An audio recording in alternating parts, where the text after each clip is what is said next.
on the western side of the school hall. This is the ablution block, this first block. Then the next 4 blocks, kitchen and the 3 classrooms. Day 3, New Road Missions, the Fold SA in South Africa. It is just past 6 in the evening, and we've started installing the front gable.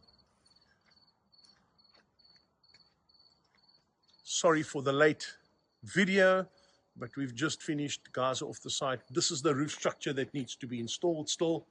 We still need to do the back gable and finish the front gable. Day 3, New Road Mission, the Fold SA Life Center. 12 years in the preparation, and the Lord finally gave us a go-ahead to start. What a blessing.